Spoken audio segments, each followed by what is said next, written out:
จ้านะคนดีโทษเมียเอ๋ยอย่าเมินเสยเลี้ยงลูกให้ดี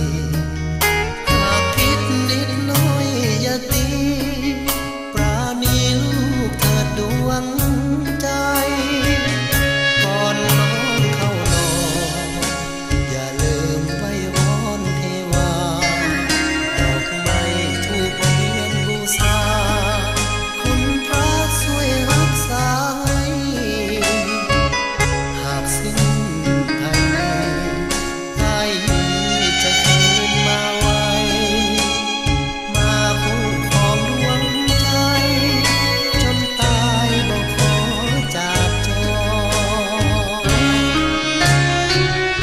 น้องเอ๋ยอย่าให้จงเสียดน้ำตาอ้ายจากไปบ่นานจะมารอท่าอ้ายนักบางคอนเจือนแจ้งแล้วน้องแก้วอ้ายขอลาก่อนอย่าให้น้ำตาเปียกหมอนอ้ายจอดจากแล้วแก้วเอ๋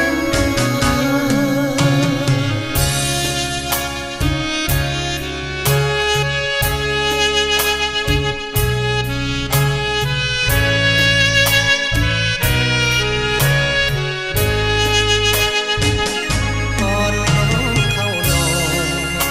อย่าลืมไว้วอนเทวาดอกไม้ทูบเทียนบูชาคุณพระช่วยรักษาหากสิ้นภายในให้จะคืนมาไว้มาคู่ครองดวงใจจนตายบ่ขอจากจรน้องเอ๋ยอย่าให้จงเสียดน้ำตาอ้ายจากไปบ่นานจะมารอท่าอ้ายนักบางคอนเจือนแจ้งแล้วน้องแก้วอ้ายขอลาก่อนอย่าให้น้ำตาเปียกหมอนอ้ายจอดจากแล้วแก้วเอ๋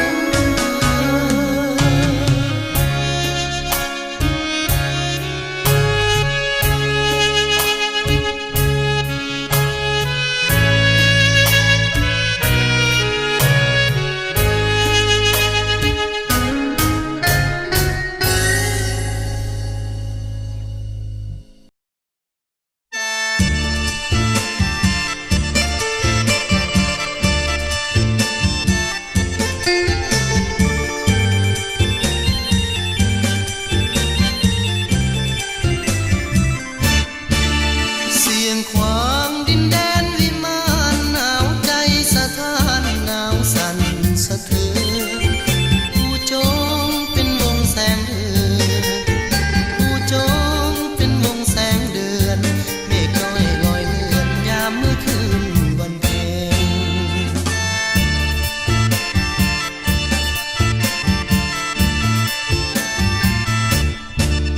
หมู่นางนาดน้อยนาลีลอยตาม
ใจห่วงหาต้องจากสาวงามโสภาจากลาแล้วใจไว้วันบ่ได้ลาลับคงได้กลับมาอีกจักวันถ้ากลับไปถึงเวียงจันทร์2-3 วันจะจดหมายมาต้องจากเมืองหลวงพระบางห่างไกลถึงจากใจนั้นอะไรห่วงใยน้องทุกเวลาบ่ลืมคืนนั้นคืนที่อยู่ร่วมกันสัญญาบ่ลืมคำหวานการดาให้สัญญาอยู่ปากน้ำตาไว้วอนพระบางองค์พระศักดิ์สิทธิ์ช่วยเนรมิตให้ความรักสองเรายืนนานพระธาตุภูสีงามเด่นยังเป็นพยานอย่าลืมเด้อคำสาบานบ่นานจะย้อนมาใหม่จำจากเมืองหลวงพระบางห่างลาจำจากสาวงามโสภาต้องมาหาน้องให้ได้จะมาสู่ขอนำแม่พ่อด้วยความจริงใจจงรอความรักจากอ้ายขอฝังใจอยู่หลวงพระบาง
บาง